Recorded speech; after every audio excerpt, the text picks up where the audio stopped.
Van Büyükşehir Belediyesi'nin düzenlemiş olduğu ikinci günündeyiz. Güzel geçiyor. Yavuzlar Köyü'ndeyiz. Van Odokya olarak adlandırılıyor burası. Peri bacaları olarak da biliniyor.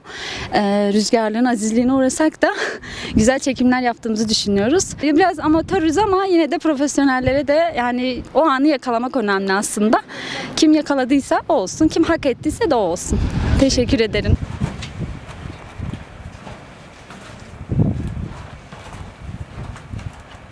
O bir yerden... Hadi Külah, neredeyse be?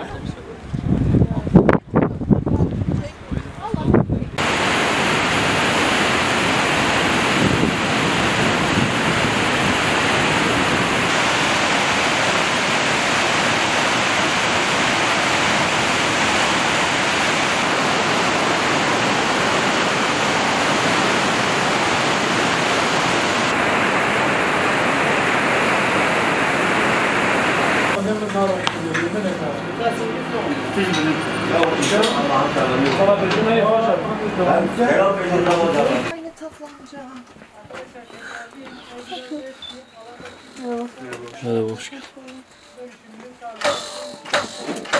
Bana yeter. Tamam, çekiyoruz.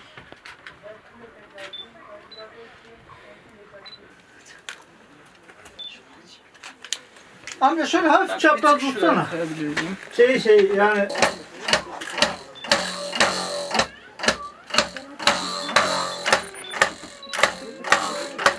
Çok güzel bir etkinlik oldu. İlk masına karşın tabii ki.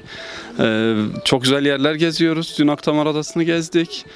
Martıların yavruları, martılar, aynı zamanda adaya eşlik etmesi, aynı zamanda bugün bu güzel Bahçesaray'a gelmemiz ayrı bir güzel oldu. Maraton tamamıyla çok güzel ve mutlu bir şekilde geçiyor. Herkes halinden memnun, mutlu. hadi gidelim. Hadi kapınızı çekin gelin. Evet hadi gel.